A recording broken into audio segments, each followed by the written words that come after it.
There is a place no map has ever found. Water without a ripple, stone without a path, trees that rise like black flames. A single boat crosses toward that stone, making no sound the ear can catch. And standing in it, wrapped in white, someone rides toward the cliffs that, when you look closely, are hollowed with tombs. For more than 100 years, people have stood before this image and felt quietly that it was waiting for them. It began with a letter.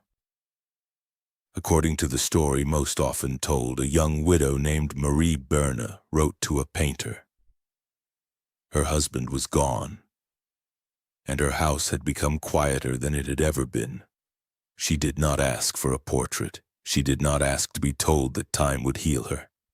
She asked for something stranger than comfort, a picture she could dream over. This is what he sent her. Look at it. Don't read it yet. Just look. First, the water, cold enough you feel that even sound is reluctant to travel across it. Then the boat, low and small, crossing without a ripple. Then the figure in white, upright and utterly still, its back turned to you, facing the shore ahead.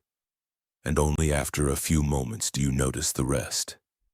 The island is a wall of stone. At its heart, a grove of cypress trees climbs into the night.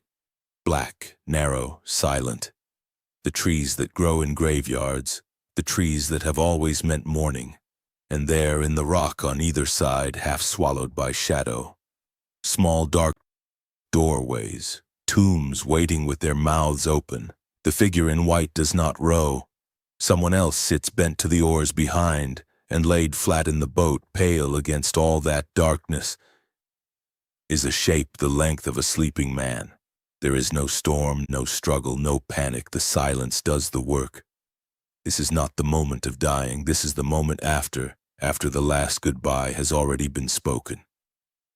After the house has gone still, when there is nothing left to do but cross. And still something presses on your chest, a weight you can't name.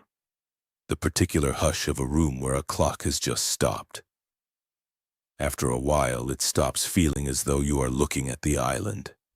It begins to feel as though the island is waiting for you.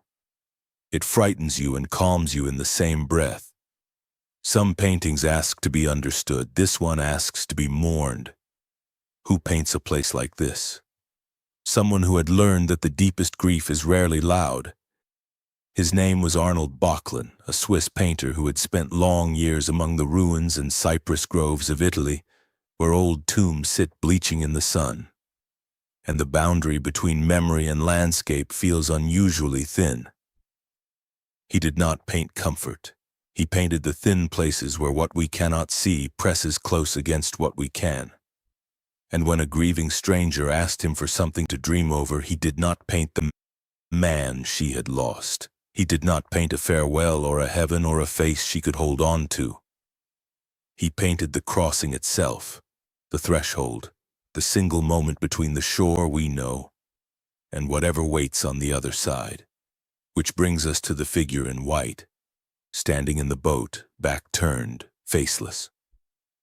Because Arnold Böcklin would spend the rest of his life refusing to answer the one question everyone asked him. Who is standing in that boat? And perhaps the reason the painting has never let us go is that he never answered. Who is standing in the boat? It seems like it should be a simple question. The figure is right there at the center of everything, lit white against the dark. And yet the longer you look, the more the answer slips away from you, like something dropped into that still black water, sinking out of reach. Perhaps it is the widow, Marie Berna, who asked for this picture. Perhaps that is her, making the journey she cannot stop imagining, following her husband to the edge of the world to see where he has gone. But then, why is the figure so still, so upright, so unafraid? Grief does not stand like that. Grief bends. So perhaps it is not the mourner at all. Perhaps it is the one who was mourned. The husband himself, arriving, carried home at last, standing the way a traveler stands when the lights of home come into view. But that does not hold either, because the figure does not look like a man returning. It looks like something being delivered. So perhaps it is neither of them. Perhaps the white figure is older than both death itself or its silent ferryman, the one the ancient Greeks called Charon, who rowed the dead across black water to the country from which no one comes back. The Cypress, the tombs, the still dark sea. This is the oldest crossing there is. And yet that answer feels too neat, too safe. It lets you off too easily, and because if it is only an old myth, then it is only a story and it has nothing to do with you. Which may be the real answer, the one we keep arriving at and keep refusing. Or perhaps the painting quietly invites each of us to stand there for a moment. Every person who has ever looked at it has filled that boat with someone. A mother, a child, a friend whose voice they can still hear, but can no longer call. We look at the faceless figure, and without meaning to, we give it a face, the face we missed most. That is why no single answer will ever hold. The painting was built to receive whatever you bring to it. And here is the extraordinary part. Böcklin knew exactly what he had made, and he would not tell anyone what it meant. He offered only those few quiet words, a picture to dream over, and closed the door on everything else. For a long time, people took that silence for stubbornness, an artist being difficult, but I think it was the most generous thing he could have done.